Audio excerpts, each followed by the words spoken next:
ગુજરાતમાં 20 વર્ષથી રહું છું તો પણ પહેલી વાર ગયો મેહાણા, એ પણ કોકને મળવા. हाय हाय इतना सुकून.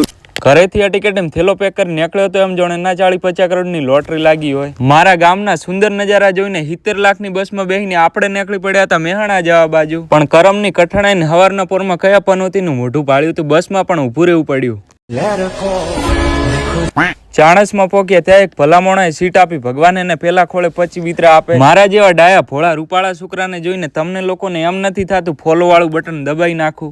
તરીકા ભીખ માંગને જીજે 2 વીરા જીજે 2 રૂડાને રંગીલા શહેર મેહાણા પોકાડી દીધા ને ત્યાં આપણી પર્સનલ BMW લેવા આવી ગઈ. પોલીસ હેડક્વાર્ટરે ઉતારી દીધા ને હવે જવાનું જોવા એટલે ગ્રાઉન્ડ. હા એ જ ગ્રાઉન્ડ જ્યાં આપણે કાલે સવારે રનિંગ કરવા માટે આવવાનું. આખો દિવસ આમ તેમ રખડતા ખબર જ ના પડી ક્યારે હોજ પડી ગઈ. હવે ઇટ્સ ટાઈમ હોયથી પેટનો ખાડો પૂરો પોચ પનોતીને લઈને આવી ગયો મુકામાયેલી હોટલે, જેનું બિલ થયું 958 રૂપિયા. ખાઈ પીને સુઈ ગયા. બીજા દિવસે સવારના પોરમાં પાતાળી કમર રણી જેવીને આગળ કરીને આપણે જવાનું પોલીસ કોન્સ્ટેબલ દોડ માટે.